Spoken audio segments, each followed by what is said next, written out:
Hi, this is Beth Schreibman, and welcome to the first ever episode of Skinny Sexy Food, which really should be titled Cleanse? I can't do a cleanse. I'm a foodie. I can't do a cleanse. But cleanse I shall, because it's really necessary. Things are getting a little tight around here. And I think that's probably because I haven't stopped cooking since Thanksgiving. And that was an incredible holiday for sure. But then there was the winter solstice party, and then there was Christmas Eve dinner, and Christmas Day breakfast, and Christmas Day dinner. And then 3 days later, we were off to New York City for a fabulous black tie wedding where we had lobster ceviche and marinated duck breast and chocolate lava cake and wedding cake and homemade candy and steak tartare and tons of ever-flowing champagne.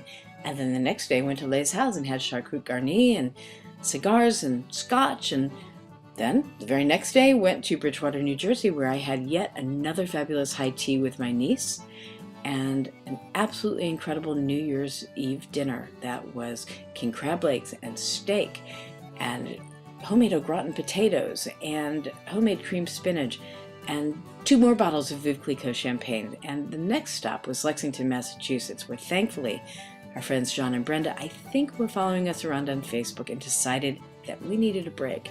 Because although they met us at the door with more Veuve Clicquot, dinner that night was an incredibly traditional Japanese meal of sukiyaki, sushi, grilled ahi tuna, and actually homemade mochi, which I've longed to learn how to make for years. And we ate that with a wonderful scoop of vanilla ice cream and crystallized ginger, which was absolutely delicious.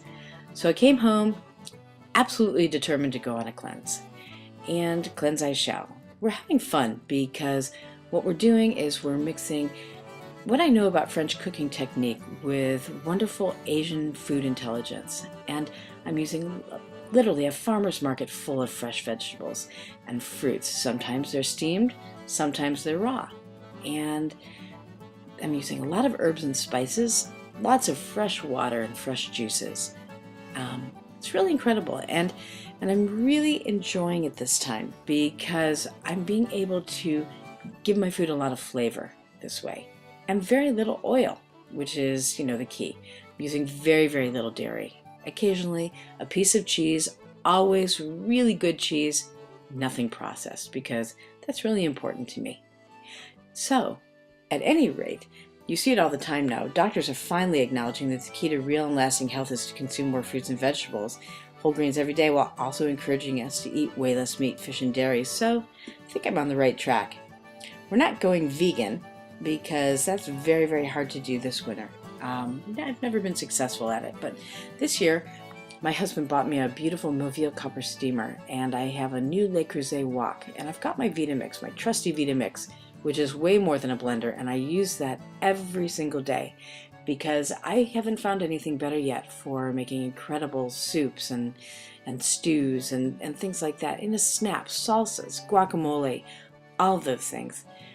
To make beautiful soup in my Vitamix, all I do is get some wonderful fresh vegetables or fresh fruits, whatever I want to use. I get coconut milk or almond milk. I'm not using any dairy cream right now.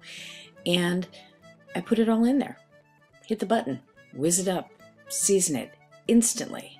And then for a really velvety smooth texture, I press it through a chinois, or if you don't have a chinois, you can press it through a regular sort of a strainer. And you get a soup that's got a fabulously velvety taste and feel. And it's wonderful. The other thing, my Mobile copper steamer, I love it because all I do, put some really great broth in the bottom of it. And then I put the vegetables on top, piece of fish, whatever. Chicken even works really well. And steam it. And I get all of the flavor with none of the fat. And that's just great for me because anybody who knows me knows that if it's not delicious, I'm not going to keep eating it. So thank God. My Le Creuset wok is a godsend because I spray it with a nonstick olive oil. And I use it for braising, and I use it for all kinds of things. Stir fry, I've made soup in it, all kinds of things. And it keeps everything fresh and fabulous. And my latest discovery, because I have to have breakfast in the morning and I hate cooking it, is my little 2-quart crock pot, which is adorable. I bought it the other day because I've been enjoying oatmeal in the morning. Really good steel-cut oats, but getting up and making it first thing in the morning is so tiresome for me. So my friend Emily in Vermont had been talking about crock pot oatmeal, and I thought, boy, that's the way it used to be when I lived out on the farm and I had a wood-burning stove and I'd get the fire stoked. And I would put oatmeal in a cast iron pot along with cinnamon and raisins and apples and nutmeg and all kinds of things. And when I'd wake up the next morning, the house would smell beautiful and I'd have a wonderful breakfast to eat. So I guess I hope that all of this has done is maybe made you think that you could go on a cleanse too if you're thinking about it, that it could be easy, that you could actually love your food. And one of the keys to loving your food is preparing it yourself sometimes and taking the time to really have a relationship. My mother used to say, make every day a day for candles and wine, and I really agree with her. I would also say make every day a day for candles, wine, sitting down with your family, enjoying time together, and eating some really healthy food that makes your body feel great and really nurtures what you want in the way of your health. So until the next time, I hope you'll eat well, be well, live well, and love well.